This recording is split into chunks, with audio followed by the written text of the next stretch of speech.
Christmas नाम Christ एक मास service जिसे कम्युनियन या यूचरिस्ट कहा जाता है वह है।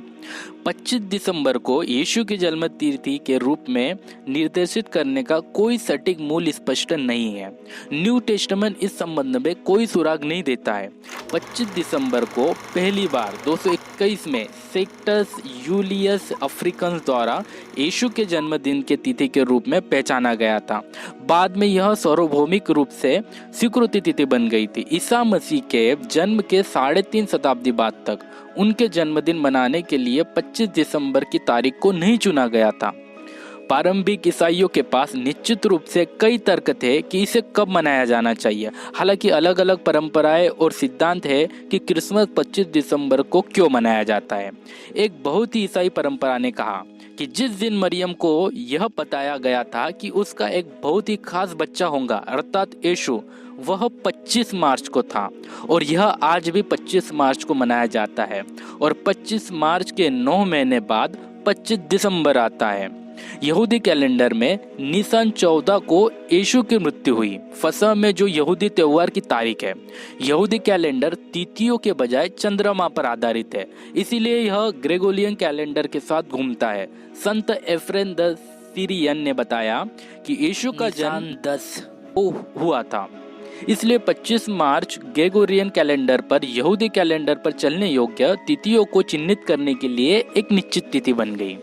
अगला यह है कि 3री शताब्दी में रोम एक धर्मनिरपेक्ष समुदाय ने 25 दिसंबर को शीतकालीन सांत्वना मनाई। इस छुट्टी ने शीतकालीन सांत्वना के बाद लंबे दिनों की वापसी को चिन्हित किया, लेकिन साथ ही लोकप्रिय रोमन त्योहार सेटरनेलिया का भी पालन किया, जिसके दौरान लोगों ने दावत दी और उपहारों का आदान प्रदान किया। रोमन साम्राज्य ने 3री शताब्दी तक ईसाई धर्म को स्वीकार नहीं किया था और 25 दिसंबर को अवर्चित सूर्य सोल और इन्विसिया के पुनर्जन्म को मनाया। रोम में विश्वासियों ने 25 दिसंबर को 336 ईस्वी में कॉन्स्टेंटाइन के शासन के कारण क्रिसमस को मान्यता देना शुरू किया था।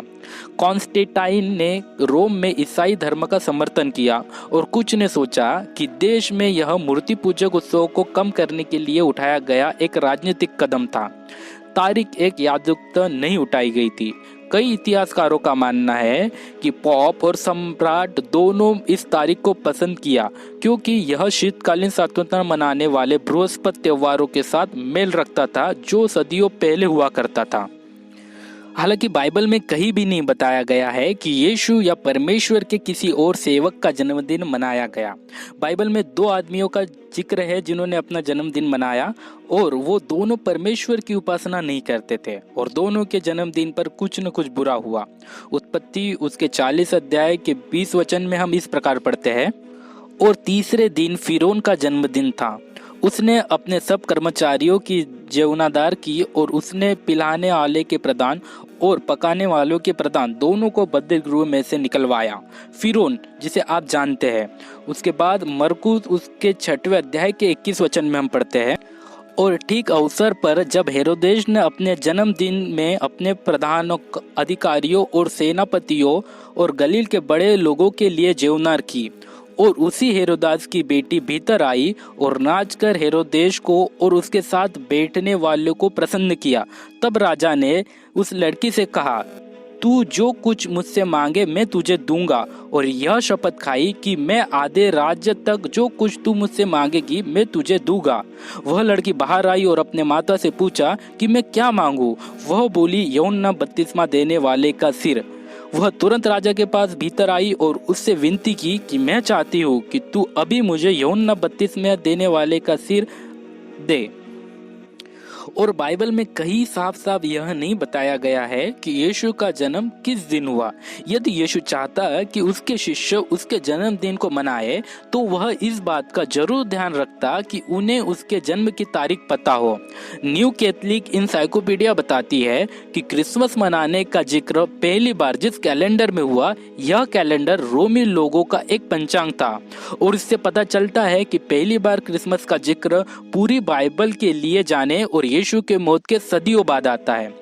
हमारे प्रभु यीशु ने अपने शिष्यों को साफ साफ बताया कि उन्हें कौन कौन सी बातें माननी है और यह बातें बाइबल में दर्ज है, लेकिन उसने क्रिसमस का कहीं भी जिक्र नहीं किया। जैसे एक टीचर चाहता है कि उसके बच्चे को जो हिदायत दी जाती है उससे हटकर वह कुछ न करे, वैसे ही यीशु चाहता है कि उसके शिष्य जो लिखा गया है उससे आगे न बढ़े। पहला कुरिन्थियों उसके 4 अध्याय के 6वें वचन में इस तरह लिखा है कि तुम हमारे द्वारा सीखो कि लिखे हुए से आगे न बढ़ना।